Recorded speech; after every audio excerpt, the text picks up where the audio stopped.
దేవుడు ఒక వ్యక్తిని తన సేవ కొరకు ఏర్పరచుకున్నాడు అంటే ఆయన ఉద్దేశములు ఆయన సంకల్పంలో నడిపించబడుతున్నారు అంటే ఆ వ్యక్తిలో ఒక ఆత్మ సంబంధమైన దైవికమైనటువంటి ఒక ప్రత్యేకత ఉంటుంది. ఇప్పుడు మేరకు చెప్పారు, వాస్తవం అది. ఎంతెంతో దూరం నడుచుకుని వెళ్ళిపోతారంతే. ఎక్కడికైనా నేనన్నప్పుడప్పుడు కొంచెం సోమరితనాన్ని చూపించేవాడిని సేవలో, కానీ అక్క అలా కాదు. ఒకసారి మేము మోపూరికి వెళ్తూ బీరంగుంట అవుతుందా, అది పద్మనాభ సత్రం దగ్గర దిగాం. అన్న చెప్పాడు అక్కడి నుంచి దిగి వెళ్ళాలన్నాడు. అక్కడి నుంచి బీరంగుంటకి వెళ్ళాం. అక్కడ ఒక తల్లిగారు ఉన్నారు, వారి ఇంట్లో ప్రార్థన చేసి అక్కడి నుంచి మళ్ళీ మోపూరుకు నడిచి వెళ్ళాలన్నాడు. నిజంగా అంత దూరం నడిచి వెళ్ళే లోపల సాయంకాలానికి చాలా ఒళ్ళు నొప్పులు వచ్చేసాయి. ఆ మరుసటి రోజు నేను స్తోత్ర ప్రార్థన కూడా లేకపోయాను ఒళ్ళు నొప్పుల వల్ల. నేను అడిగాను, అక్క రాత్రి ఉదయాన్నే స్తోత్ర ప్రార్థన చేశారా? చేశానా? నేను చేయలేకపోయాను. ఎందుకంటే అంత శ్రమ పడిన వ్యక్తిని కాదు. అక్కకి దేవుని బిడ్డలారా, శరీరంలో ఎంత బలహీనత ఉన్నా ఎండకు కూడా భయపడకుండా అలా పరీక్షలు వెళ్ళిపోయాను. దేవరమైందని చెప్పారు, ఆమెకి ఏదైనా సమస్య వస్తే ఎర్రటి ఎండలోనే గొడుగు పట్టుకొని అక్క వస్తుందని. నిజమే దేవుని బిడ్డలారా, దేవుని చేతుల్లో బహుబలంగా అక్క వాడబడింది. అందుకు నిదర్శనము మీరు చెప్పినటువంటి సాక్ష్యాలు. ఈ రోజున సంఘము ఈ రీతిగా ఒక అభివృద్ధికరమైనటువంటి పరిస్థితుల్లోనికి నడిపించబడడం దేవునికి స్తోత్రం కలుగునుగాక. హల్లెలూయా, హల్లెలూయా. ప్రవక్త తన సొంత ప్రాంతంలో ఎప్పుడు హితుడు కాలేడట, గణపరచబడలేడు. ఉదయకాలము అక్కోలంటి దగ్గర నాపుగారితో కూటం జరిగితే ఓ అన్న సాక్ష్యం చెప్తూ, నేను ఆమెకి యోగుని గురించి చెప్పాను అన్నాడు.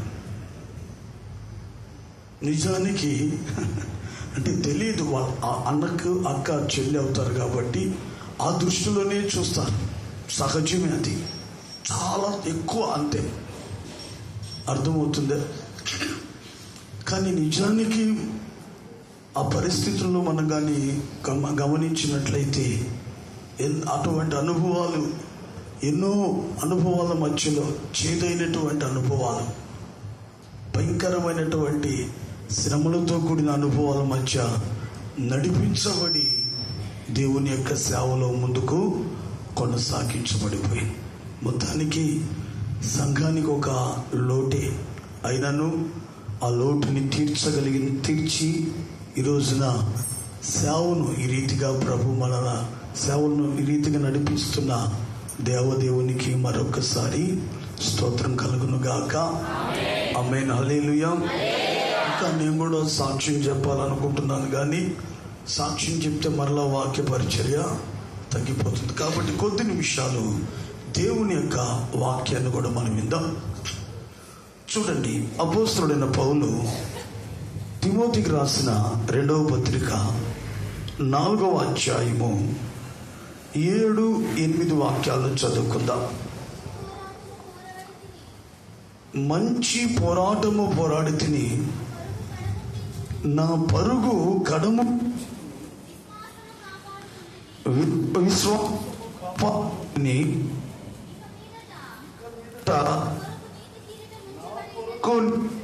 ఉంచబడి ఆ దినం న్యాయాధిపతి ప్రభు అది నాకు మాత్రం కాకుండా తన ప్రత్యక్షతను అపేక్షించు వారందరికీ అద్భుతం.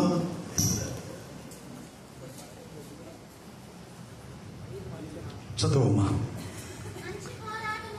మంచి పోరాటము పోరాడి తిని నా పరుగు కడముట్టించితిని, విశ్వాసము కాపాడుకుంటుని. ఇక మీదట నా కొరకు నీతి కిరీటము ఉంచబడి ఉన్నది. చాలు. దేవునికి స్తోత్రం కలుగును గాక. హల్లెలూయా. చదవబడిన ఈ వాక్య లేఖన భాగంలో నుంచి కూడి వచ్చిన మనందరితో ప్రభు మాట్లాడలాగిన ఒకసారి అందరం 2 చేతులు పైకెత్తి ప్రభుకు స్తోత్రములు చెల్లిస్తాం. స్తోత్రం, స్తోత్రం, స్తోత్రం, స్తోత్రం, స్తోత్రం. హల్లెలూయా. నా ప్రియమైన సహోదరి సహోదరులారా, చదవబడిన ఈ వాక్య లేఖన భాగాన్ని కానీ గమనిస్తే అపోస్తలుడైన పౌలు అంటున్నాడు, నేను మంచి పోరాటము పోరాడి తిని, నా పరుగును కడముట్టించి తిని, విశ్వాసము కాపాడుకుంటుని. ఇక మీదట నా కొరకు నా ప్రభువు నీతి కిరీటము ఉంచి ఉన్నాడు అని ఖచ్చితంగా పౌలు గారు చెప్తున్నారు. నా ప్రియమైన దేవుని బిడ్డలారా, గమనించవలసిన విషయం, ఎవరి మాట చెప్తున్నాడు అనంటే దైవజనుడైన పౌలు. దేవుని చేత పిలువబడి, దేవుని చేత ఏర్పరచబడి, అన్యజనుల ఎదుట, అధికారుల ఎదుట, అధిపతుల ఎదుట క్రీస్తు యేసు యొక్క నామమును భరించుటకు అభిషేకించబడి ఒక బలమైన సాధనముగా దేవుని చేతుల్లో వాడబడినటువంటి దైవజనుడైన పౌలు చెప్తున్నటువంటి మాట ఇది. ఏమంటున్నాడంటే, పరలోకములో నా దేవుడు నా కొరకు ఒక నీతి కిరీటమును ఉంచి ఉన్నాడు. చూడండి, ఈ మాట పౌలు సౌలుగా ఉన్నప్పుడు చెప్పలేదు. ధర్మశాస్త్రమును క్షుణ్ణంగా నెరవేరుస్తూ, క్రీస్తుకు విరోధముగా క్రీచేస్తూ, క్రైస్తవులను నానాటికి హింసిస్తూ సంఘాన్ని బాధిస్తున్నటువంటి దినముల్లో చెప్పలేదు. మరి ఎప్పుడు చెప్తున్నాడు? సౌలు పౌలుగా రూపాంతరము పొందిన తర్వాత, పౌలు అపోస్తలత్వాన్ని పొందిన తర్వాత, దైవ చిత్తానుసారముగా మహిమ కలిగినటువంటి సేవా పరిచర్యను కొనసాగించిన తర్వాతనే ఆయన చెప్తున్నాడు, నా కొరకు నా దేవాది దేవుడు పరలోకములో నాకు ఒక నీతి కిరీటాన్ని ఉంచి ఉన్నాడు అంటున్నాడు. హల్లెలూయా, హల్లెలూయా. చాలా మంది అనుకుంటారు ఈ కడవరి దినాల్లో, దేవుని సేవ చేస్తే ఏం ఒరగుతుంది? సేవ అంటే పని పాట లేనివాడు చేసేది, తిండి లేనివాడు, ఉండడానికి ఆశ్రయం లేనివాడు, చదువు లేనివాడు, దేనికి పనికి రాకుండా ఉండేవాడే సేవ చేస్తాడని చాలా మంది అనుకుంటున్నారు. నిజమే దేవుని బిడ్డలారా, వాళ్ళు అనుకుంటున్నది లోకపరంగా శరీర సంబంధంగానే. కానీ జీవము కలిగిన దేవుడు అన్యాయస్తుడు కాదు. గిన్నెడు చన్నీళ్ళిస్తేనే మరచిపోకుండా దానికి ప్రతిఫలాన్ని అనుగ్రహించేటువంటి దేవుడు ప్రాణాత్మ శరీరమును సజీవ యాగముగా ప్రభు చేతులకు సమర్పించుకొని బలిపీఠం మీద పానార్పణముగా పోయబడుతూ ప్రతిరోజున క్రీస్తు యేసు యొక్క చేతుల్లో విరవబడిన రొట్టెగా మార్చబడుతూ అనేకులకు ఆహారం అవుతూ సేవ చేస్తున్నటువంటి వ్యక్తిని మరచిపోవడానికి ఆయన ఏమైనా అన్యాయస్తుడా? హల్లెలూయా, హల్లెలూయా. అందుకే దేవుని బిడ్డలారా, జీవము కలిగినటువంటి దేవాది దేవుని యొక్క సేవకుడైన పౌలుకు దేవుడు ఒక నీతి కిరీటాన్ని ఆయన సిద్ధపరిచున్నాడు. హల్లెలూయా, హల్లెలూయా. ఎందుకని? ఆయన చేసినటువంటి సేవ పరిచర్యను బట్టి, ఆయన కలిగి ఉన్న సమర్పణ, ఆయనలో ఉన్న ప్రతిష్టత, ఆయనలో ఉన్న త్యాగము, ఆయనలో ఉన్నటువంటి వైరాగ్యము. ఒకే ఒక్క మాట అన్నాడు, బ్రతుకుట క్రీస్తు, చావైతే నాకు లాభము అని చెప్పి ఒక త్యాగము కలిగిన వ్యక్తిగా సేవా పరిచర్య చేశాడు అపోస్తలుడైనటువంటి పౌలు గారు. ఆ పరిచర్యకు ప్రతిగా దేవాది దేవుడు ఏం చేస్తున్నాడంటే ఆయనకు నీతి కిరీటాన్ని ఏం చేశాడట? అనుగ్రహించాడు. అది ఆయనకొక్కరికి మాత్రమే కాదు, దేవుని బిడ్డలారా బాగా గమనించాలి. సేవకులందరికీ నేను చెప్పను, ఏంటి మేము సేవకులము, మేము దేవుని యొక్క పరిచారకులము అనుకున్న వాళ్ళందరికీ కూడా ఆ కిరీటము వస్తుందని కూడా నేను చెప్పను. మరి ఎవరికి వస్తుందయ్యా? సేవా పరిచర్యలో సాగిపోతూ, అర్థమవుతుందా?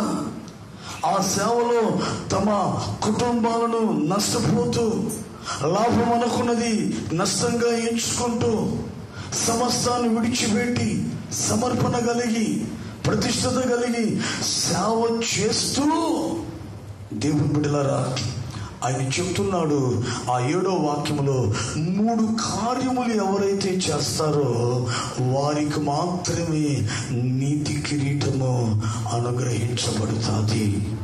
హల్లెలూయా, హల్లెలూయా. మేము సేవకులమండి, ఏంటి మేము సేవకులమండి, మేము సేవ చేస్తున్నాము కాబట్టి నీతి కిరీటం మాకు కావాలి, మాకు అనుగ్రహిస్తున్నాడు దేవుడు అని అనుకుంటే ఖచ్చితంగా వాళ్ళని వారు మోసము చేసుకున్నట్లే. అయితే దేవుని బిడ్డలారా సేవ చేస్తూ, సమర్పణ కలిగి సేవ చేస్తూ, అర్థమవుతుందా? ఈ సేవలో దేవుని బిడ్డలారా 3 కార్యాలు జరిగించాలి. ఏమంటున్నాడు ఆయన? 1 మంచి పోరాటము పోరాడాను, 2 నా విశ్వాసమును కాపాడుకున్నాను, 3 నా పరుగును కడముట్టించాను. దేవునికి స్తోత్రం కలుగును గాక. హల్లెలూయా. ఈ రోజున నా ప్రియమైనటువంటి దేవుని బిడ్డలారా బాగా గమనించాలి. ఒక సేవకునికి దేవుడిచ్చేటువంటి ఆ నీతి కిరీటం, దానిని సంపాదించుకోవాలంటే అర్థమవుతుందా? దేవుని బిడ్డలారా సేవా పరిచర్యలు సాగిపోతూ ఈ 3 కార్యాలు వారి జీవితంలో జరగాలి. అప్పుడే వారు చెప్పగలుగుతారు, అదిగో నా ప్రభు నా కొరకు నీతి కిరీటాన్ని సిద్ధపరిచాడు. ఒక రోజున నా ప్రభు ప్రత్యక్షమైనప్పుడు ఆ నీతి కిరీటము నేను పొందుకుంటానని ఒక నిరీక్షణతో కూడిన మాటను చెప్పగలుగుతారు. అయితే ఏంటి ఆ 3 కార్యాలంటే? 1 ఆయన అంటున్నాడు, మంచి పోరాటము పోరాడాను. దేవునికి మహిమ కలుగును గాక. హల్లెలూయా. పోరాటము అంటే యుద్ధము. పౌలు ఎక్కడైనా సేవలో కత్తి చేత పట్టుకొని శత్రువులతో లేదంటే సైనికులతో విరోధులతో ఎక్కడైనా పోరాడి గెలిచినట్లుగా బైబిల్లో ఎక్కడైనా ఉందంటే ఎక్కడ లేదు. మరి ఆయన అంటున్నాడు, నేను ఎటువంటి పోరాటం అంటారు? నేను పోరాడాను అని అంటే అది మామూలుగా ఉండేది. ఏమంటున్నాడు? మంచి పోరాటము పోరాడాను అంటే దాని అర్థం ఏంటంటే మంచి పోరాటము. మంచి అని అంటే దేవుని బిడ్డలారా ఆత్మ సంబంధంగా ఆయన పోరాడాడు, శారీరకంగా కాదు. దేవుని బిడ్డలారా కత్తులను బల్యాలను ఈటలు చేత పట్టుకొని శత్రువులతో పోరాడలేదు, కానీ ఆత్మ సంబంధంగా అతడు పోరాడాడు. దేవునికి మహిమ కలుగును గాక. హల్లెలూయా, హల్లెలూయా. ఎందుకు ఆయనకు పోరాటము? దేవుని బిడ్డలారా ఒక సేవకునికి మాత్రమే కాదు, ఈ రాత్రి ప్రతి ఒక్క విశ్వాసికి ఒక పోరాటం ఉంటుంది. ఏ రోజైతే యేసుక్రీస్తు యొక్క అమూల్యమైన రక్తములో కడగబడి పరిశుద్ధపరచబడి సిగ్గుపడకుండా తలలు పైకెత్తుకున్న వైపు చూస్తూ వినాలా మీరు, విత్ సేవకులతో సహా సేవకురాళ్ళతో సహా అందరూ నా వైపు మీరు నిద్రపోతున్నారు, మీరు నిండు ముసుకేసేస్తున్నారు, వాక్యం వింటున్నారా లేదా అనేది నాకు తెలియట్లేదు. దేవునికి స్తోత్రం కలుగును గాక. హల్లెలూయా, హల్లెలూయా.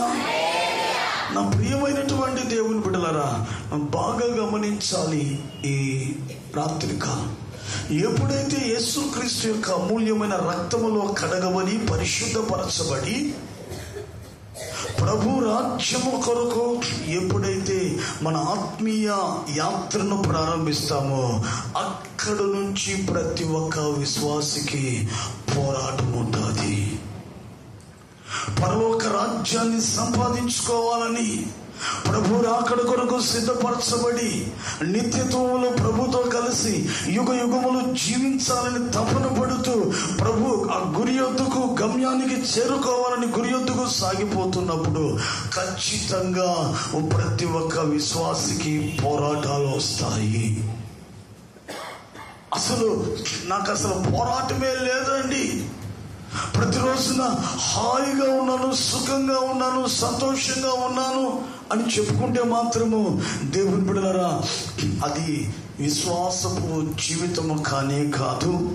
అటువంటి వ్యక్తి గురి యొద్దకు చేరుకోలేడు, ప్రభు రాకడకు సిద్ధపడలేడు, ప్రభు యొక్క రాజ్యములోనూ కూడా చేర్చబడలేడు. ప్రతిరోజున ఏముంటుందంటే పోరాటం ఉంటుంది. దేవునికి మహిమ కలుగును గాక.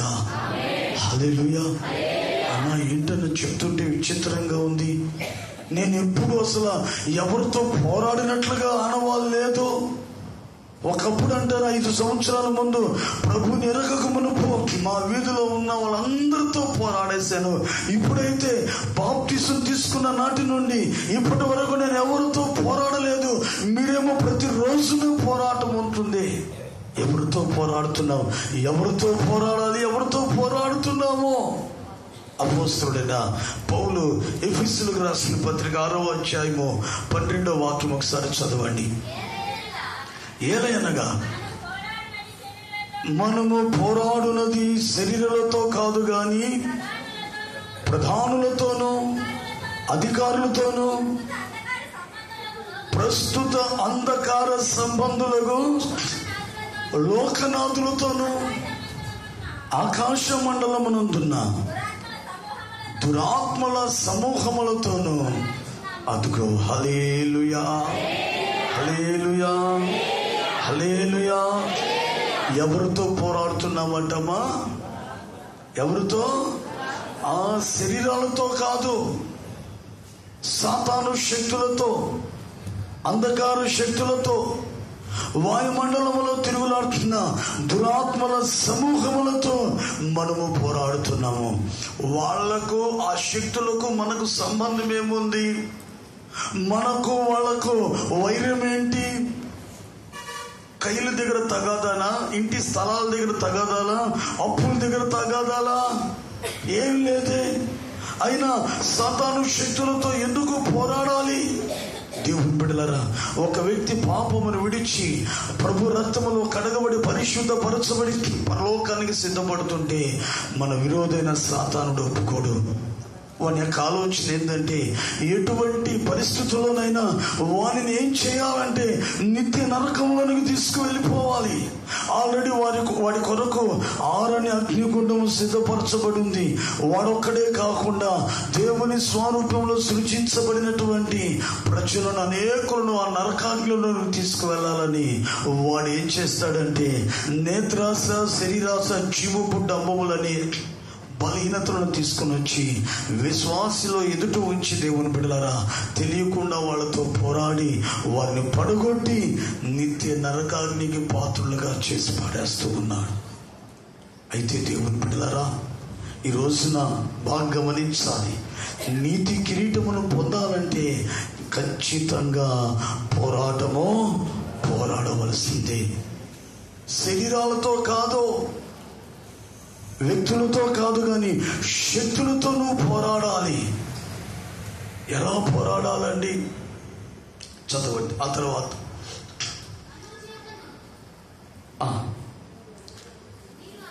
13వ వాక్యం చదువమ్మా.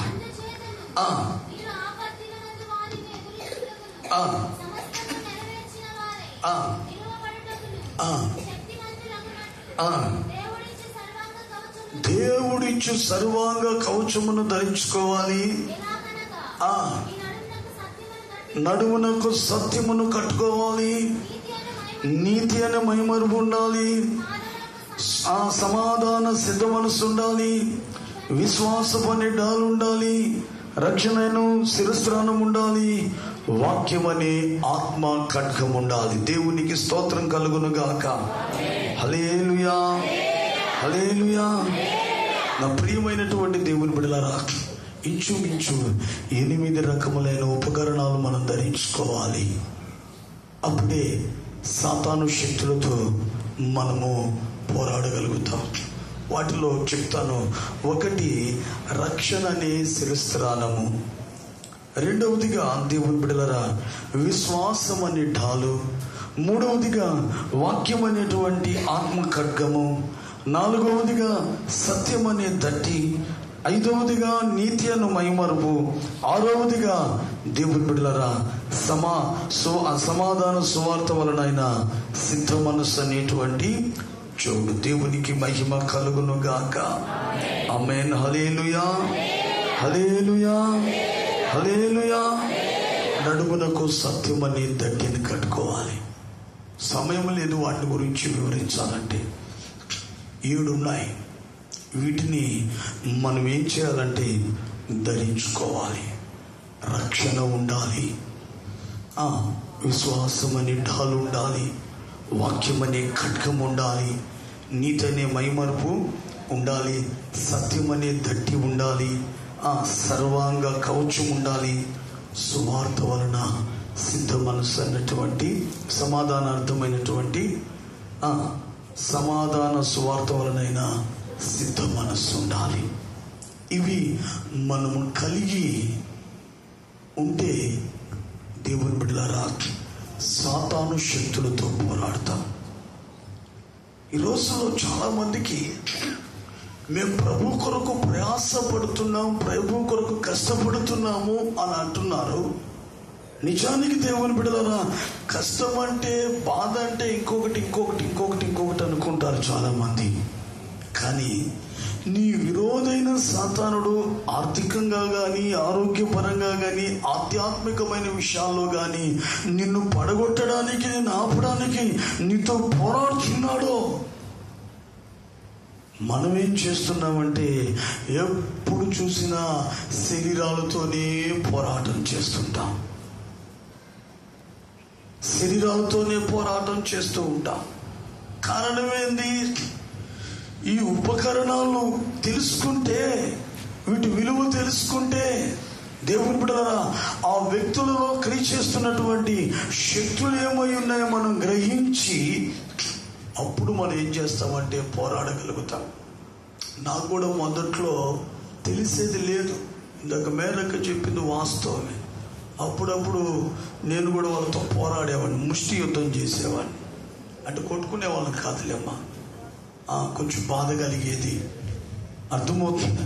అయితే దేవుని బిడ్డలారా ఆ తరువాత తెలుసుకున్నాను, ఇది కాదు, ఇది కాదు, ఇది కాదు. వ్యక్తులతో కాదు, వారిలో ఉన్న శక్తులతో మనం పోరాడాలి.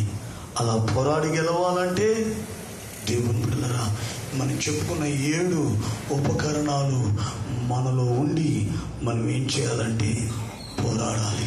కాబట్టి అంధకార శక్తులతో పోరాడాలి. మరొకటి చూడండి, మరొక పోరాటము. కొలస్సీలకు రాసిన పత్రిక 2వ అధ్యాయము 1-2 వాక్యాలు చదువుకుందాం. కొలస్సీలకు రాసిన పత్రిక 2వ అధ్యాయం 1-2 వాక్యాలు. మీ కొరకును, లవొదికీయ వారి కొరకును శరీర రీతిగా నా ముఖము చూడని వారందరి కొరకును నేను ఎంతగా పోరాడుచున్నానో మీరు తెలుసుకొనగోరుచున్నాను. చూడండి, 2వది చాలా మంచి, నా వైపు చూస్తూ వినాలి ప్రియులారా. 2వదిగా పోరాటము. ఒకటి, అంధకార శక్తులతోనూ సాతాను శక్తులతోనూ వాయుమండలంలో తిరుగులాడుతున్న దురాత్మ సమూహాలతోనూ. రెండవదిగా దేవుని బిడ్డలారా, పౌలు పోరాడుతున్నాడట. దేని కొరకు పోరాడుతున్నాడు? ఎవరికి? దేని కొరకు? కొలసి సంఘము కొరకు మరియు లవిదోకియ సంఘము కొరకును అతడు ఏం చేస్తున్నాడంటే పోరాడుతూ ఉన్నాడట. ఇంకా అక్కడ అద్భుతమైన మాట ఏంటంటే, శరీర రీతిగా నన్ను చూడని వారి కొరకు కూడా, అనగా సంఘములో చేర్చబడి ఉన్న ప్రతి ఒక్క విశ్వాసి కొరకు నేనేం చేస్తున్నాను. ఇది భలే ఆశ్చర్యంగా ఉంటుంది. సంఘము కొరకు సేవకుడు పోరాడుతాడా? సంఘము కొరకు సేవకుడు పోరాడుతాడా? చెప్పండి. ఎవరితో పోరాడాడు మీ కొరకు? అమ్మా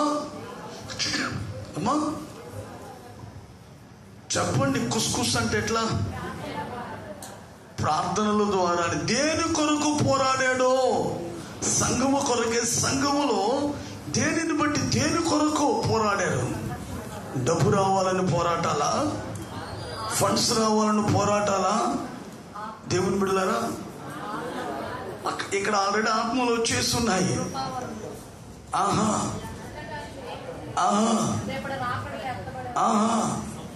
తర్వాత చదవండి. వారు ప్రేమలో అతకబడి సంపూర్ణ గ్రహింపు యొక్క సకల ఐశ్వర్యములు గలవారై దేవుని మర్మమై ఉన్న క్రీస్తును స్పష్టంగా తెలుసుకున్న వారై తమ హృదయములలో ఆదరణ పొందవలనని. అదుగో హల్లెలూయా, హల్లెలూయా. రెండవదిగా సంఘము కొరకు పోరాటము. సేవకుడు సంఘము కొరకు పోరాడుతున్నాడు అపోస్తలుడైన పౌలు. దేనిని బట్టట? సంఘములో ఏం జరగాలని, సంఘములో ఏం ఆశించి, సంఘము ఎలా ఉండాలని సంఘము కొరకు పోరాడుతున్నాడు ఆయన.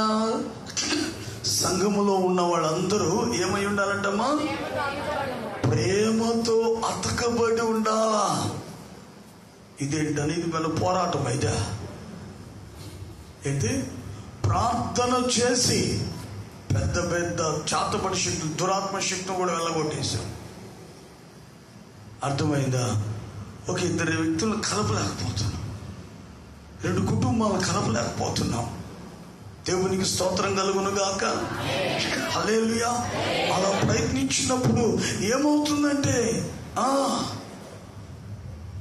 అయ్యా సర్దుకో అయ్యా, అతను ఏదో పొరపాటు చేశాడు, నేను అలాగేలేనా అటెళ్ళగానే చూసా అన్న వాళ్ళకి సపోర్ట్ మాట్లాడాడు. ఇప్పుడు వాళ్ళ దగ్గరికి ఒక సందర్భంలో 2 కుటుంబాల మధ్య నేను చాలా బాధపడ్డాను. ఇటు ప్రక్కన ఈ అబ్బాయిని మందలించాను, ఆ ప్రక్కన అమ్మాయిని ఇద్దరు ఒకటే అనుకున్నారు.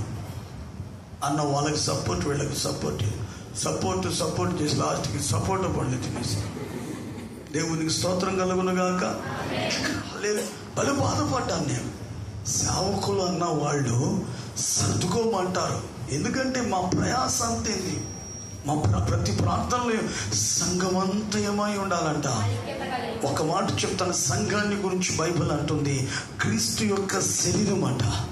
ఏంది? శరీరం అతకబడి ఉండాలి. అవయవాలన్నీ శరీరములు అమర్చబడి ఒకదానితో ఒకటి పెన వేసుకుని అతకబడి ఉంటేనే ఆ శరీరానికి శిరస్సుగా క్రీస్తు ఉంటాడో. విడిపోయాను అనుకో, నేను చాలాసార్లు చెప్తుంటాను. ఒకసారి శరీరంలో అవయవాలకు పోటీలు వచ్చాయట. అర్థమైందా? మూత్రపిండం అనిందట. నేను చాలా గొప్ప, నేను లేకపోతే రక్తం అటు ఇటు తిరగదనిందట. దేవునికి స్తోత్రం కలుగును గాక. ఎవరనిందంటే అసలు నేనే శ్రేష్టము, నీకు తెలుసా, నాకేమైనా ఆపరేషన్ చేయాలంటే 50 లక్షలు ఖర్చు పెట్టాలా, ఏమనుకుంటున్నావు? లాస్ట్ గుండెకాయ అనిందట. మీరున్నా లేకపోయినా ఏమని చేయలేదు. నేను కానీ ఆగాను అనుకో, ఇక వీడి కళ్ళు ముయ్యాల్సిందే అని. అంతలోపల ఈ అవయవాలు పోటీ పడుతుంటే ఒకరు వచ్చి ఒక అవయవాన్ని కోసి గుండెగా తీసి పక్కన పెట్టారు. ఉదయం నుంచి సాయంకాలం రంగు మారింది. అది తెల్లవారులప్పుడు ఇంకొంచెం రంగు మారింది. మధ్యాహ్నానికి ఏమొచ్చేసింది, అబ్బా కప్పు కొట్టేసి వాసన, చిచ్చి దుర్వాసన వస్తుందండి. అదే గుండె శరీరంలో అమర్చబడి ఉంటే దానికి ఎంత విలువ. ఎప్పుడు లబ్డబ్ లబ్డబ్ లబ్డబ్ అంట కొడతా ఉంటుంది, ఎంత విలువ. కానీ శరీరంలో నుంచి వేరుపరచబడితే నేనైనా నీవైనా, అందుకే వాక్యం అంటుంది, తనకు తాను వేరైనటువంటి పట్టణమైనను ఇల్లైనను ఏది కూడా వర్తిల్లదు. అందుకే సేవకుని యొక్క ప్రయాసం ఏంటో తెలుసు. దేని కొరకు పోరాడుతున్నామో ఒకరినొకరు అతకపరచాలి. క్రీస్తు శరీరం అనే సంఘములో మిమ్మల్ని అందరినీ అమర్చడానికి, సమకూర్చడానికి సేవకులు ఏం చేస్తున్నారంటే దేవుని బిడ్డలారా పోరాడుతున్నారు. ప్రార్థనలోను ఉపవాసాలతోనూ. అర్థమవుతుందా? ఒక్కొక్క పర్యాయము దేవుని బిడ్డలారా సంఘటన బండి గుండెలు రగిలిపోయి అన్నపానాలు కూడా లేకుండా కన్నీళ్ళని అన్నపానాలుగా చేసుకుని పడుకున్నటువంటి దినాలు ఉంటాయి. ఎన్ని పోరాటాలు. ఎందుకో తెలుసా? మిమ్మలను ప్రేమ చేత ఒక శరీరముగా అమర్చేసేయడం. అమర్చినప్పుడు ఆ శరీరానికి యేసుక్రీస్తు శిరస్సుగా ఉంటాడు. ఖచ్చితంగా ఆ సంఘం ఎత్తబడిపోతుంది. ఆమేన్, హల్లెలూయా. సంఘం ఎత్తబడాలంటే ప్రేమ చేత అతకబడాల్సిందే. వరములు ఫలములు ఇవన్నీ ప్రక్కన పెట్టండి. ఎన్ని ఉన్నా ప్రేమ లేకపోతే మాత్రము గనగన గనగన గనగన ఏంటి?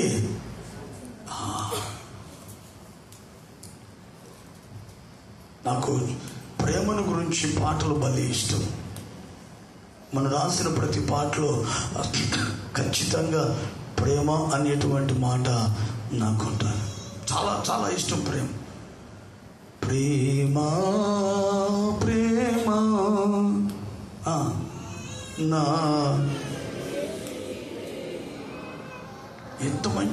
ఎంత మంచి పాటలు. దేవునికి స్తోత్రం కలుగును గాక. పాడుకునే అంతవరకే కాదు, ఆ ప్రేమ మనలోనికి వచ్చి ఆ ప్రేమ చేత ఒకరికొకరు ఏమైపోవాలట, ఇంకెవరు విడదీయలేనటువంటి ఆత్మ సంబంధమైన బంధం. అసలు భాగ్యకి ఎవరమ్మా? ఒక్కొక్కరు చెప్తుంటే నా కళ్ళలో నీళ్ళు తిరిగాయి. ఆమె నా తల్లి కన్నా ఎక్కువ. ఎవరు, ఎక్కడి నుంచి వచ్చింది ఆ బాంధవ్యమో? ఎలా అతకపడ్డారు మీరు ఆమెతో? క్రీస్తు యేసు యొక్క ప్రేమను బట్టి ఏమయ్యారట? మొన్న ఆదివారము కొండపాలెంలో ఆ సండే స్కూల్ ర్యాలీ జరిగినప్పుడు చంద్ర వాళ్ళ పాప సాక్ష్యం చెప్పింది ఒక మాట. నేను కొడురుపాడులో సండే స్కూల్కి వెళ్ళినప్పుడు మొట్టమొదటి టీచర్ సుజీలక్క నాకు అక్కడ అక్క మంచి కథలు మాటలు చెప్పేది. అయిన తర్వాత భాగ్యక్క నన్ను అడుగుతుంది, ఏం కథ చెప్పారు, కంఠస్థ వాక్యం ఏంది ఇట్లాగని అడిగి మరి నన్ను చాలా వరకు అటువంటి అనుభవంలోనికి అక్క నన్ను నడిపించింది. నా తల్లిదండ్రుల కన్నా కూడా నిజమే. తల్లిదండ్రులు ఏం చేస్తారు? సంపాదిస్తారు, భోజనం తీసుకుని వస్తారు, చదివిస్తారు, భోజనం పెడతారు, బట్టలు పెడతారు. అవునా? ఈ రోజైనా బిడ్డ ఎట్లా అంటే చెప్తున్నాను, అడిగినా ఇంత శ్రద్ధ లేదు. ఉన్నప్పుడైతే కొంచెం బాధ కలుగుతుంది. ఏంటి అక్క ఎప్పుడు నన్ను అడుగుతుంది? ఇంతమంది ఉన్నారే, వాళ్ళందరిని వదిలిపెట్టి చివరికి మా తమ్ముడు ఉన్నాడు, వాడిని కూడా అడిగితే నన్ను అడుగుతుందే. దేవుని ప్రణాళిక కొండపాలెంలో ఆమె సండే స్కూల్ జరిపించాలా? దేవుని ప్రణాళిక కాబట్టి అక్క ద్వారా అలా ఏమవుతున్నారట, నడిపించబడుతూ నిజంగా నాకు చాలా ఆశ్చర్యం కలిగింది. దేవునికి స్తోత్రం కలుగును గాక. అయితే ఇలా అతకపడేటువంటి పర్యాయంలో సేవకులు ఒక్కోసారి మందలిస్తారు, గద్దిస్తారు, తిడతారు కూడా. ఏ మనుషులు ఏ మనుషులమ్మా మీరు ఇన్నిసార్లు చెప్తున్నా, ఒకరికొకరికి ఎందుకని ఉండడం లేదు మీరు అని తిడతారు కూడా. దేవుని బిడ్డలారా, ఎందుకని? మీరు అతకపడితే మాకేమైనా లోన్లు వస్తాయమ్మా, డబ్బులు వస్తాయా? మీరు అతకపడ్డారనుకో మీకు శిరస్సుగా ఎవరైపోతారు? ఆమేన్. ఖచ్చితంగా రాకడలు వెళ్ళిపోతారు. దేవునికి స్తోత్రం కలుగును గాక. హల్లెలూయా, హల్లెలూయా. అందుకోసమే పౌలు ప్రయాస పోరాడుతున్నాడంట. ఏ విధము చేతైనా సరే వీళ్ళందరినీ ప్రేమతో క్రీస్తులో అతకపెట్టి కట్టేయాల వీళ్ళని పోరాడుతూ ఉన్నాడు.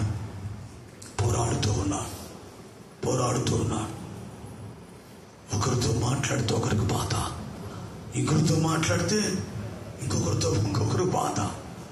దేవునికి స్తోత్రం కలుగును గాక. హల్లెలూయా, హల్లెలూయా. ఎన్ని పోరాటాలు. ఈరోజు ఆమెకు వందనాలు చెప్తూ ఊరుని చూసుకుని వెళ్ళిపోయిందే. కారణం ఏంటి? ఈయనకు వందనాలు చెప్తే తల తిప్పుకుని వెళ్ళిపోయాడు. కారణం ఏంటబ్బా? 2 రోజులు ఆయన కోసం తపస్సు చేయాల. సంవత్సరం తపస్సు చేస్తే అప్పుడు తెలుస్తుంది, ఓహో ఆయన ఎనిమితో నేను మాట్లాడానా? నీకు ఎనిమి నాకెవరు? నన్ను తిట్టిన వాళ్ళను కూడా, నన్ను దూషించిన వాళ్ళతో కూడా నేను సమాధానం పడ్డాను. అది మా దైవజనులైన జానన్న గారి దగ్గర నేను నేర్చుకున్నది. దేవునికి మహిమ కలుగును గాక. హల్లెలూయా, హల్లెలూయా, హల్లెలూయా. ప్రేమ మనలో ఉండాలి దేవుని బిడ్డలారా. ఆ ప్రేమ చేతి ఏమవుతారంటే కట్టబడతారు. అలా కట్టబడడానికే దైవజనులు ఏం చేస్తున్నారంటే పోరాడుతూ ఉన్నారు. నేను మా ఇంట్లో 21 సంవత్సరం భోజనం చేశాను. 2 సంవత్సరాలు. దేవునికి మహిమ కలుగును గాక. అదే ఎంత సంఖ్య? అది 27 సంవత్సరాలు. ఎన్ని సంవత్సరాలు? 27 సంవత్సరాలు. మేరక్క, భాగ్యక్క వాళ్ళు ఉండింది నేను తిన్నాను. వాళ్ళు నాకేమైనా బంధువులా? ఎక్కడి నుంచి వచ్చింది బాంధవ్యం? చెప్పాలి. ఎక్కడి నుంచి? క్రీస్తు ప్రేమ ఏం చేస్తుంది?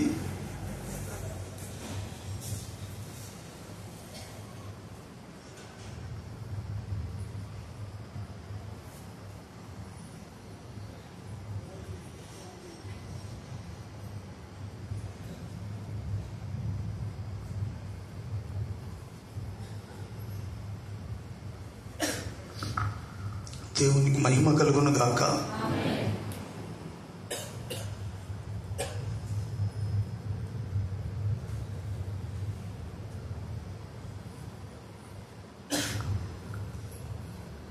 అది దేవుని యొక్క ప్రేమ ఉన్నది. దేవుని బిడ్డలారా, ఎందుకంటే ప్రాంతానికి నేను సువార్తకి వెళ్తే, పరిచర్యకి వెళ్తే రాత్రి 1:30-2 గంటలకు వచ్చేవాడిని. వచ్చిందాకా మేలుకొని ఉండేవాళ్ళు. అడిగేవాళ్ళు భోజనం చేశాం చేయలేదాకా, అప్పుడు దాకా ఉండి మాకు భోజనం పెట్టేవాడు. ఒకవేళ మా తల్లిదండ్రులు ఉన్నా కూడా అలా చూసుకోవాలి. అరే అన్నం తీసి పెట్టు, నన్ను తినేసి పడుకోపా అని చెప్పావు. ఆ టైంలో వచ్చినా మాకు వడ్డించేవాళ్ళు. ఎక్కడి నుంచి వచ్చింది ఈ ప్రేమ, ఈ ఐక్యత అంతా? క్రీస్తు. అందుకే దేవుని బిడ్డల ఆ ప్రేమలో మనం అందరం ఏమవ్వాలంటే, 2వ మాట చదవండి. అక్కడే దాంట్లో నేను చూడండి, చదవండి.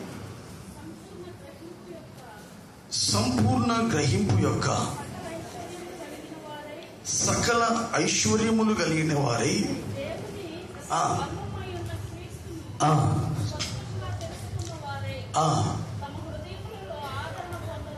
అదిగో ప్రతి ఒక్కరి హృదయములలో ఆదరణ పొందాలట. దేని ద్వారా? క్రీస్తు యేసు యొక్క సంపూర్ణమైనటువంటి. ఒక మాటలో చెప్పాలంటే దేవుని బిడ్డలారా, పౌలు గారు ఇక్కడ ఎందుకు పోరాడుతూ ఉన్నాడయ్యా అని అంటే,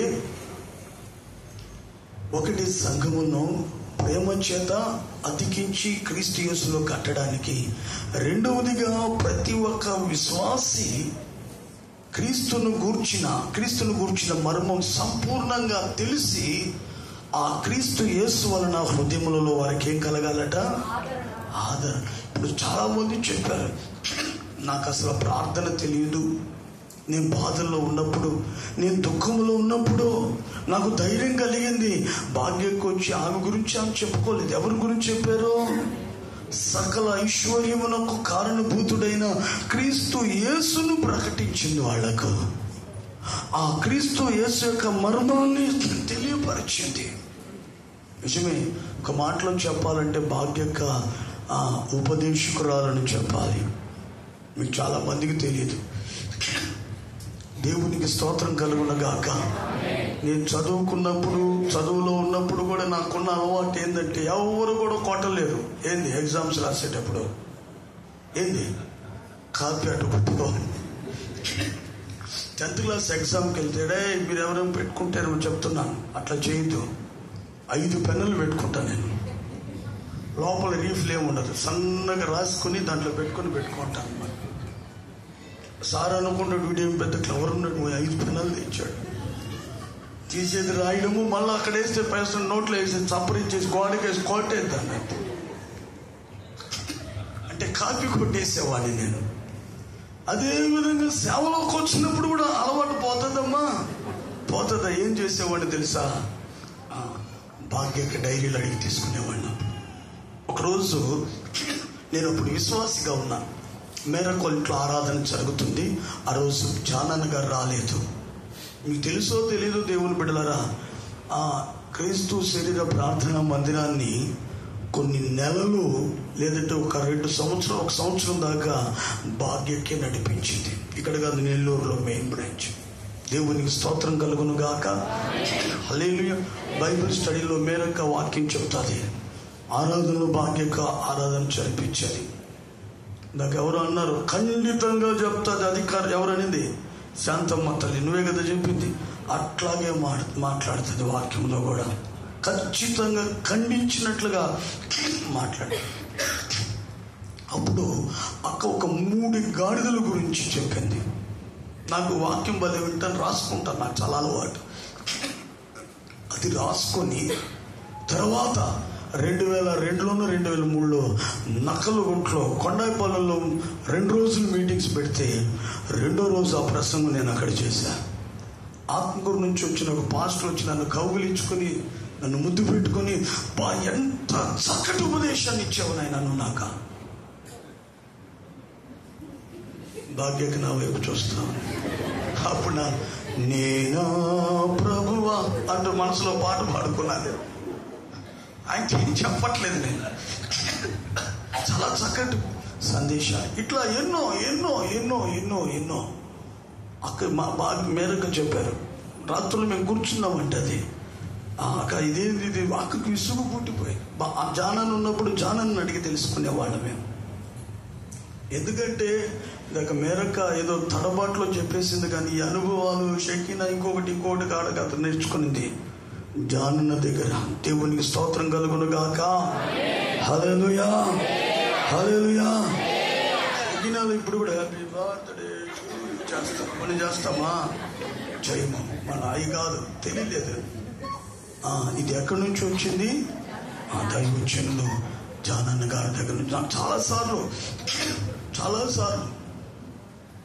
మేరక్క వచ్చిన క్రొత్తలో ఒక పాట పాడిందంటే నాకు కూడా తెలుసు. జానన్నే నాకు చెప్పాడు, నవ్వి నేను క్రొత్త ఆకాశంలో నేను ఉంటాను అని పాట పాడింది.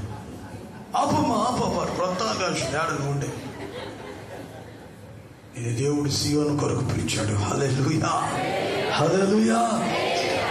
క్రొత్త ఆకాశంలో ఎవరుండే? అతని నిబంధన భక్తి. నీకేం పని వాళ్ళతో? నీ స్థానము ఒక ఉన్నతమైనది అంటే నేర్పించాడు దేవుని బిడ్డలారా. ఆయనకున్న అనుభవాలను బట్టి, ఆయనకున్నటువంటి అనుభవాలను బట్టి నేర్పించాడు. దేవునికి స్తోత్రం కలుగును గాక. హల్లెలూయా. అదే క్రీస్తు యేసును గురించినటువంటి మర్మం వలన హృదయంలో ఏం కలగాలట? ఆదరణ కలిగించడానికి పోరాటము. ఇప్పుడు ఒక వ్యక్తి బాధలో ఉన్నప్పుడు నాకున్న అలవాటు చెప్తున్నా, ఒక వ్యక్తి ఒక శ్రమలో ఉన్నానని ఫోన్ చేసినప్పుడు వాళ్ళ కొరకు నేను ప్రార్థన చేసి వాళ్ళని దర్శించాలనుకున్నప్పుడు నేను ప్రార్థన చేస్తాను. ప్రభా, వారి దగ్గరికి వెళ్తున్నాను, వారికి ఏ మాటలు చెప్తే ఆదరణ కలుగుతుంది, ఏ మాటలు చెప్తే వాళ్ళకి ధైర్యం కలుగుతుంది, ఏ మాటలు చెప్తే వారు నిరీక్షణ కలిగి ఉంటారని ప్రార్థన చేసుకుని వెళ్ళినప్పుడు అక్కడ మా నోట ప్రభా ఆయన మాటలు ఉంచుతాడు. ఆ మాటలు మాట్లాడగానే చెదిరిన గుండె కట్టబడుతుంది, కృంగిపోయిన వారు లేవనెత్తబడతారు. ఇది హృదయంలో అటువంటి ఆదరణ కలిగించాలని పౌలు గారు ఏం చేస్తున్నారటమా? పోరాడుతూనే ఉన్నాడు. దేవునికి మహిమ కలుగును కాక. మరొక పోరాటం ఉంది చూడండి, ఆదికాండం 32:28. 32:28. అప్పుడు ఆయన, నీవు దేవునితోనూ మనుషులతోనూ పోరాడి గెలిచేది చాలమ్మా. ఒకటి, సాతాను శక్తులతో అంధకార శక్తులతో పోరాడాలి. 2, సంగమ కొరకు, దేని కొరకు? ప్రేమ చేత అతకబడినట్లుగా, అనగా క్రీస్తు శరీరముగా అమర్చబడినట్లుగా. ఆ తర్వాత ప్రతి ఒక్కరి హృదయములో క్రీస్తు యేసు యొక్క మర్మం వలన ఆదరణ పొందాలని పోరాటము. 3వదిగా ఇక్కడ యాకోబుని గురించి రాయబడిన మాట, నీవు దేవునితో పోరాడావు, దేవునితోనూ మనుషులతోనూ పోరాడి నీవు. ఈ మాట కొంచెం బాగా ఆలోచిస్తే నా వైపు చూస్తూ వినాలి. దేవునితో పోరాడడం ఏంటి? ఒకవేళ పోరాడినా గెలిచాడట యాకోబు. ఏంటి అక్కడ ఒకసారి బాగా ఆలోచన చేయండి. యాకోబు దేవునితోనూ మనుషులతోనూ పోరాడి గెలిచాడు. దేవునితో పోరాడడం ఏంటి? ఒకవేళ పోరాడినా, దేవుని బిడ్డలారా గమనించండి, గెలిచాడట. ఏంటది? అక్కడ పోరాటం ఏంటో తెలుసా? బాగా నా వైపు చూస్తూ వినాలి. దేవుని పాదాలు పట్టుకుని ఏమడుగుతున్నాడో? ఆశీర్వాదం. దేవుడు ఏమంటున్నాడు? నన్ను వదిలిపెట్టు, తెల్లవారుతుంది నేను వెళ్తున్నాను. ఇది పోరాటం. అది ప్రభువా నన్ను ఆశీర్వదించు, నన్ను వదిలిపెట్టు, తెల్లవారింది, నేను పరలోకానికి వెళ్ళాలి, పరలోకంలో చాలా పనులు ఉన్నాయి, నన్ను ఆశీర్వదించు, నేను వెళ్ళాలి, నన్ను ఆశీర్వదించి నేను వెళ్ళాలి, నన్ను ఆశీర్వదించి. ఇదే పోరాటం. ఈ పోరాటం ఎవరు గెలిచేశారు? ఎలాగా? ఆయన ఏమడిగాడు? చివరికి దేవుడు ఏం చేశాడు? పో, వదిలితేట్టుగా లేవు నీవు, ఇక నుంచి నీవు యాకోబు అని పిలువబడవు కానీ ఇశ్రాయేలుగా పిలువబడతావని దేవుడు ఏం చేశాడు? యాకోబుని. అది దేవునితో పోరాడి గెలవడం అంటే యుద్ధం చేయడం కాదు. దేవుని బిడ్డలారా, నువ్వు ప్రభు దగ్గర ఏమైతే అడుగుతున్నావో అది పొందేంత వరకు నీకు అది పోరాటము. పొందుకుంటే అది విజయము. హల్లెలూయా, హల్లెలూయా. చాలా మంది అనుకుంటారు దేవునితో పోరాడడం అంటే ఎలా పోరాడాలంటే ఏదో కత్తులు కటారాలతో కాదు. నువ్వు అడుగుతున్నది వారం పట్టింది, ఇవాళ 2 వారాలు లేట్ అయ్యే కొలది ఏమవుతుంటుంది? మనసులో బాధ కలుగుతుంది, దుఃఖం కలుగుతుంది. ఇంత భక్తి చేస్తున్నానే, ఇంత దేవుని కొరకు నేను ప్రయాసపడుతున్నానే, అడుగుతున్నా ఈవిని దేవుడు ఇవ్వడం లేదని చెప్పి చాలా బాధపడిపోతుంటారు. అది ఒక మనసులో బాధ, వేదన. అని చాలా మంది అడుగుతారు, నేను దినాల నుంచి అడుగుతున్నానే, ప్రభువా సహాయం చేయట్లేదే. ఇస్తాడమ్మా, పోరాడు అనగా ఇచ్చేంత వరకు విసుగకుండా బ్రతిమలాడుతుండు. యాకోబు కన్నీళ్లు విడుస్తూ దేవుని పాదములు పట్టుకుని బ్రతిమలాడుతూ ఉన్నాడు. పోరాడాడు. చివరికి ఏం చేశాడట దేవుడు? ఆ దేవుని మీద దేవునితో గెలిచాడంటే అర్థం ఏంటి? అమ్మా, మీకు అర్థమయ్యేదంటే చెప్తాను, మీకు ఇంకా కొంచెం అర్థం కాలేదు. ఇప్పుడు ఒక బిడ్డ తండ్రి దగ్గరకు వచ్చి, డాడీ ఒక 10 రూపాయలు డాడీ అని అడిగాడు. లేదు పోరా. మళ్ళా పోయి వచ్చి, డాడీ ఒక 10 రూపాయలు. లేదు పోరా. ఎప్పుడు ఊరికనే వచ్చి గోసాడుతున్నాడు అనుకోండి, ఏం చేస్తావు? అతని దగ్గర కాదు, లేకపోతే చిల్లర పక్కన తీసుకోరా అన్న. నేను ఎప్పుడైనా రూమ్లో ఉన్నప్పుడు, హాల్లో ఉన్నప్పుడు రాడు మావాడు, వెళ్ళి బండికి స్టార్ట్ చేస్తాడు, అప్పుడు వస్తాడు. ఏదంటే చెప్పనా, విసుగు సరే సరే తీసుకో అని చెప్పేస్తారు. అంటే ఎలాగా చెప్పాలి? అలాగా విసుక్కుండా నువ్వు అడగడమే, బ్రతిమలాడడమే, ఇస్తాడని విశ్వాసం పెట్టుకోవడమే పోరాటం. దేవుని బిడ్డ గెలుపు ఎప్పుడంటే నువ్వు అడిగింది ప్రభు దగ్గర పొందినప్పుడు గెలిచిన వ్యక్తి అవుతావు. హల్లెలూయా. అందుకే పౌలు అంటున్నాడు, నేను మంచి పోరాటాన్ని ఎవరితో పోరాడాడట? ఒకటి సాతాను శక్తులతోనూ, సంఘము కొరకును, తర్వాత దేవునితో కూడా పోరాడి గెలవాలి. రెండో మాట ఆయన అంటాడు, నా క్రమంగా చెప్తున్నాను. ఒకటి మంచి పోరాటం పోరాడాను, తర్వాత నా విశ్వాసాన్ని నేను నిజమే. దేవుని బిడ్డలారా బాగా గమనించాలి. విశ్వాసమును కాపాడుకోవాలి. ఏం చేయాలి? ఎందుకంటే కడవరి దినాల్లో దేవుని బిడ్డలారా అనేక మంది బిడ్డలు విశ్వాసాన్ని కోల్పోతున్నారు. ఒక వ్యక్తి ప్రభు రాకడకు సిద్ధపడాలంటే 3 ఉండాలి. ఒకటి ప్రేమ, విశ్వాసము, నిరీక్షణ. ఏముండాలి? ప్రేమ, విశ్వాసము, నిరీక్షణ. విశ్వాసము లేకుండా ప్రభు రాకడలు ఎత్తబడలేవు. విశ్వాసము లేకుండా అదృశ్యమైనటువంటి మహిమ కలిగిన పరలోక పట్టణంలోనికి నువ్వు ప్రవేశించలేవు దేవుని బిడ్డ. అందుకే నీవు ఈ కడవరి దినాల్లో నీ ప్రాణాన్ని కాపాడుకోకపోయినా పర్వాలేదు, నీ కుటుంబాన్ని, నీ ఆరోగ్యాన్ని, నీ సంపదను, నీ ఉద్యోగాన్ని కాపాడుకోకపోయినా పర్వాలేదు, కానీ ఈ రాత్రి దేవుని బిడ్డలారా విశ్వాసాన్ని మాత్రం నువ్వు కాపాడుకోవాలి. విశ్వాసాన్ని మాత్రము కాదు. విశ్వాసం అనేది ఎలా ఉంటుంది చెప్పాలి? విశ్వాసం అనేది ఎలా ఎలా ఎలా ఎలా ఉంటుంది అసలు? విశ్వాసం అంటే అట్లా అసలు ఎలా ఉంటుంది అమ్మా?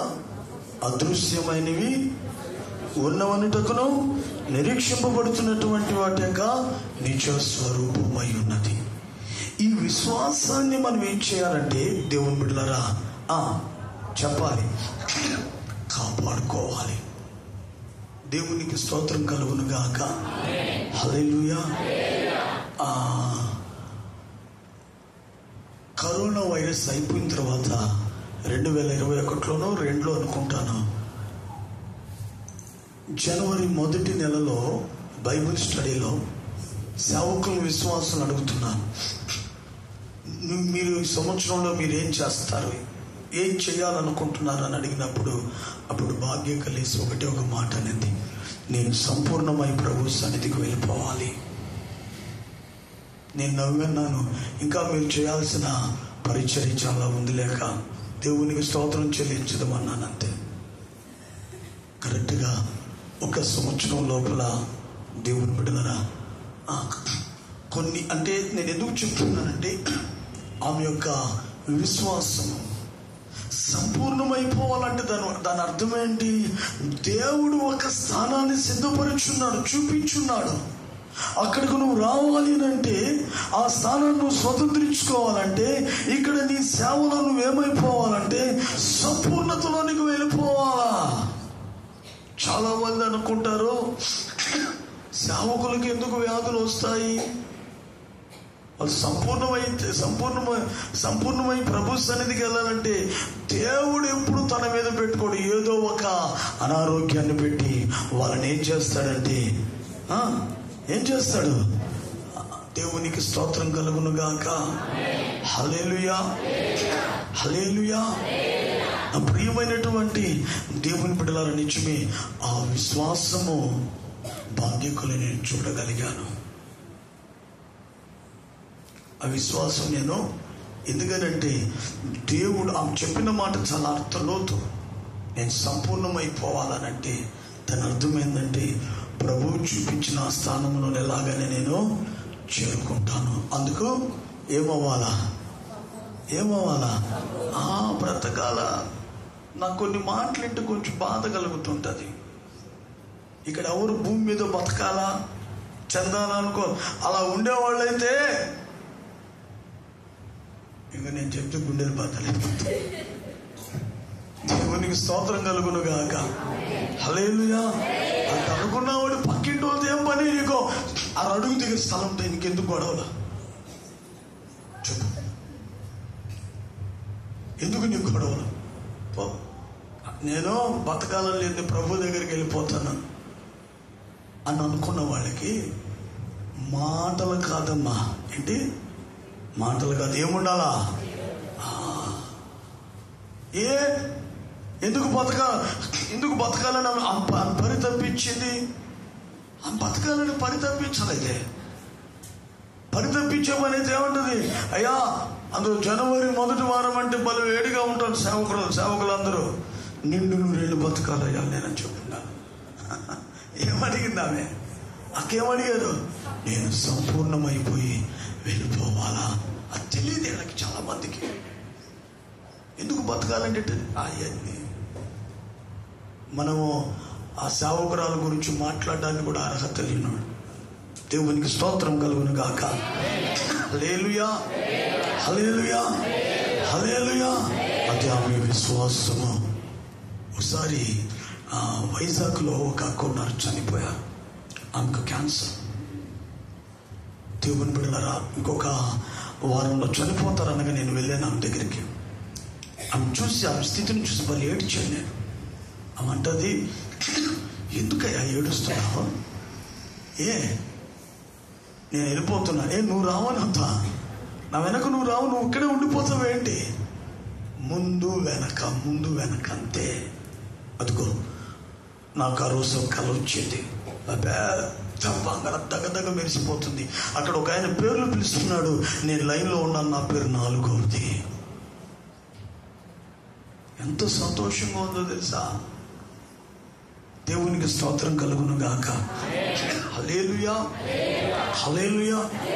ఎక్కడి నుంచి వచ్చింది ఆ సంతోషమో? దేవుడు చూపించేసాడు. ఆమెకు నమ్మకం ఏర్పడిపోయింది. నేను వెళ్ళిపోతాను అక్కడికి. అంత కరెక్ట్గా 4వ రోజు చనిపోవడం జరిగింది. దేవునికి స్తోత్రం కలుగును గాక. హల్లెలూయా, హల్లెలూయా. ఇంకా అక్కడ చనిపోయే ముందున నన్ను చెన్నై దాకా వెళ్ళమన్నాను. కుమారి శిష్యులతో మాట్లాడేస్తామని. నేను మాట్లాడడానికి వెళ్ళడానికి నేను ఇష్టపడలేదు. ఎందుకంటే నేను నాకు ఒకే దొడ్డి, ఒకే కాపరి, అర్థమైందా? ఒకే నడిపింపు. నేను అక్కడికి ఇక్కడికి అనేది నేను చాలా చాలా మట్టుకు 99.5% అంటూ నేను అక్కడికి ఇక్కడికి తిరగను. దేవునికి స్తోత్రం కలుగును గాక. చెప్పేసాను ఆమెతో, అక్క నేను వెళ్ళలేను అక్క అని చెప్పాను. కానీ ఒప్పుకోలేదు. నువ్వు వెళ్ళు. సరే వెళ్ళి మాట్లాడేసి మరలా వచ్చేసాను. రాత్రి వెళ్ళాను, మాట్లాడాను, వచ్చేసాను. ఏమైందంటే పరిస్థితి దగ్గర 2వ రోజు ఉదయాన్నే బలు బాధపడిపోయింది. నువ్వు వెళ్ళి మాట్లాడలేదు, నువ్వు ఎట్టట్టు మాట్లాడుంటావు. నిజంగా ఆమె దేవుడు బయలుపరిచాడు, తెలియపరిచాడు. ఆమె విశ్వాసం. 2వసారి మరలా వెళ్ళాను నేను. అది కూడా రాత్రి వెళ్ళాను. దేవునికి స్తోత్రం కలుగును గాక. వెళ్ళాను, మాట్లాడాను, మరలా నేను వచ్చేసాను. నేను వస్తూ ఉన్నాను, మార్గ మధ్యంలోనే అక్కడ చనిపోవడం జరిగింది. అయితే ఆమె విశ్వాసం ఏందో తెలియదు కానీ 2వ రోజే కుమారి సిస్టర్ అక్కడి నుంచి రావడం జరిగింది. ఆమె ఎవరో పెద్దకోస్తులో నుంచి రాలేదమ్మా. మేము కన్నా బిడ్డ క్రీస్తు శరీరం ప్రార్థనా మందిరానికి మొట్టమొదటి సేవకురాలు. హల్లెలూయా, హల్లెలూయా, హల్లెలూయా. చాలా మంది కబాడి పనులు ఇప్పుడు కూడా అనుకుంటున్నారు, కిరణ్ బ్రదర్కి పెద్దకోస్తులు లాక్కొని చేశాడు. అర్థమైందా? ఎవరు? మా బిడ్డలే, మేము కన్నాం. మీకు తెలుసో క్రీస్తు శరీరం ప్రార్థనా మందిరానికి మొట్టమొదటి సేవకురాలు. దేవునికి స్తోత్రం కలుగును గాక. హల్లెలూయా. మొదటి భాగ్యకైతే, 2 మేరకైతే, 3 ఆమె. చాలా మంది అనుకుంటారు, ఏంది అక్క రాగానే మొదటి ప్రార్థన చేశాడు అక్కకి అప్పుడు ప్రార్థన అని మీరు రాకముందు ఉంటున్నారు. దేవునికి స్తోత్రం కలుగును గాక. హల్లెలూయా. విశ్వాసము అక్కడ అక్కకున్న. అప్పుడు అనుకున్నాను నేను, ఆ రోజు నేను అనుకున్నాను, నిజంగా ఆమె విశ్వాసము ఏదో దేవుడు తెలియపరిచాడు, దాన్ని గట్టిగా పట్టుకోలేదు. ఈ రోజున దేవుని బిడ్డ, నీవు నేను కూడా విశ్వాసాన్ని ఏం చేయాలి? కాపాడుకోవాలి. ఎలా కాపాడుకుంటాం? వాళ్ళని వీళ్ళని చూసేవాడు జారిపోతాం. పేతురు కెరటాన్ని చూశాడు, జారిపోయాడు సముద్రంలోకి. విశ్వాసానికి కర్త, దాన్ని కొనసాగించి యేసు వైపు నువ్వు చూడాలి. అప్పుడు నీ విశ్వాసాన్ని నీవు కాపాడుకుంటా. చివరి మాట ఆయన అంటాడు, నా పరుగును అంటే అర్థం ఏంటి? తన జీవితాన్ని క్రీస్తు యేసులో ముగించబడుతుంది. దేవునికి స్తోత్రం కలుగును గాక. హల్లెలూయా, హల్లెలూయా. నా ఏమంటున్నాడు ఆయన? నా పరుగును కడుగుంటే. ఏం పరుగు అంటే ఏంది? ఆత్మీయ జీవితమే. పౌలు ఆత్మీయ జీవితాన్ని పరుగు పందెముతో పోల్చాడు. క్రీస్తు యేసులో తన ఆత్మీయ జీవితాన్ని ఏం చేసుకున్నాడంటే ముగించుకున్నాడు. ముగించుకున్న తర్వాత ఇంకెక్కడికి వెళ్తారట? ఎక్కడికి?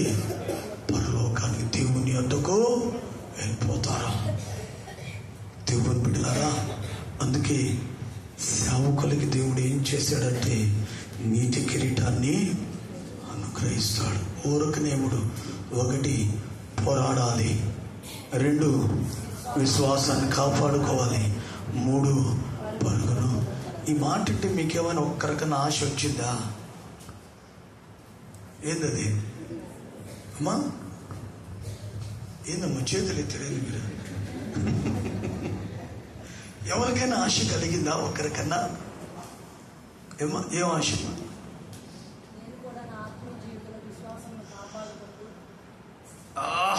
అసలు విషయం రాలేదు బయటికి. అమ్మా, ఇన్ని మాటలు విన్నప్పుడు, అయ్యా ఇదిగో జై హింద్లో మలైకా ఉంటుంది, అప్పుడేమనిపిస్తుంది? రే ఒక్కటి తింటే బాగుంది అనిపిస్తుంది లేదమ్మా? ఇన్ని మాటలు చెప్పిన మీకు కూడా ఏ ఆశ కలగాలి? నాకు కూడా అది ఏదది మాకు వస్తుందా? ఇప్పుడు చదవండి చెప్పి ముగించేస్తాను. చదవండి. 8వ చదవమ్మా. చదువు 7 నుంచి చదువు.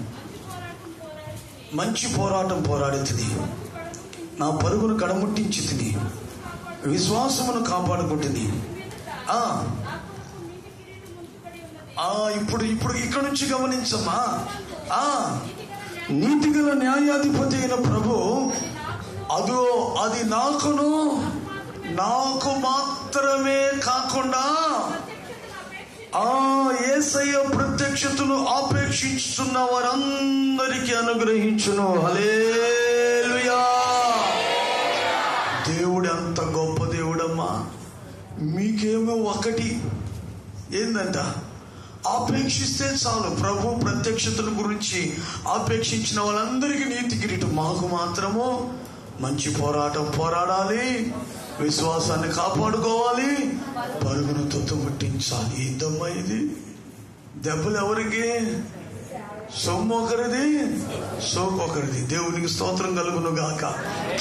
మేము 3 కార్యాలు చేయాలి. పోరాటాలు, విశ్వాసం కాపాడుకోవాలి, పరుగును తుత్తుముట్టించాలి. మీరు అవన్నీ లేదట. నిజంగా సేవకునికి ఇవ్వబోయే నీతి కిరీటం నీకు కావాలంటే ఈ రాత్రి ఒకే ఒక ఆపేక్ష కోరిక నీలో ఉండాలి. ఏంటంటే యేసు ప్రత్యక్షత కొరకు. ప్రభు మహిమ కలిగిన రాకడలో రాబోతున్నాడు. ఆయన రాకడలో నేను ఎత్తబడాలి, ఎదుట నిలవబడాలని ఒక ఆపేక్ష ఆశ నీలో కలిగి ఉంటే చాలు. దేవుని బిడ్డ, నిశ్చయముగా ఆ కిరీటము ప్రభు నీకు కూడా ఇస్తాడు.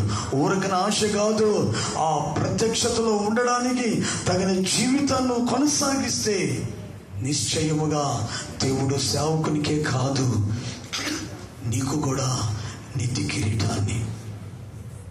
ఇప్పుడు అక్క మంచి పోరాటం పోరాడింది, విశ్వాసాన్ని కాపాడుకునింది. క్రీస్తు యేసులో మహిమ కలిగినటువంటి సేవలో కొనసాగించబడుతూ ఆమె తుది శ్వాసను ముగించుకుంది.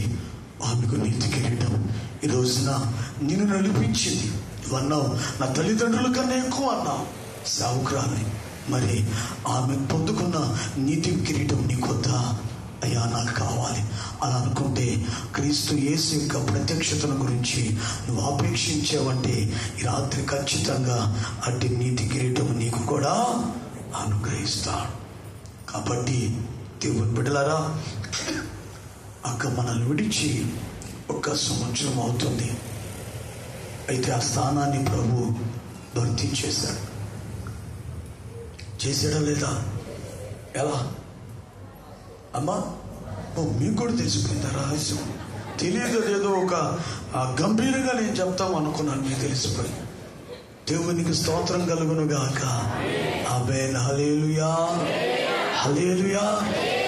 అయితే దినం నిజంగా చాలా మధ్యాహ్నం నుంచి నేను చాలా కొంచెం అనారోగ్యంతోనే ఉన్నాను. అయితే ఇందాక దేవుని ఆత్మ కుమ్మరించబడుతున్నప్పుడు ఒక్క మాటతో నాకు చాలా తృప్తి కలిగింది. దేవునికి స్తోత్రం కలుగును గాక. ఆదిమ సంఘములో చేసిన కార్యాలు నేను ఈ మధ్య చేస్తాను. హల్లెలూయా, హల్లెలూయా, హల్లెలూయా. ఏంటా కార్యములో?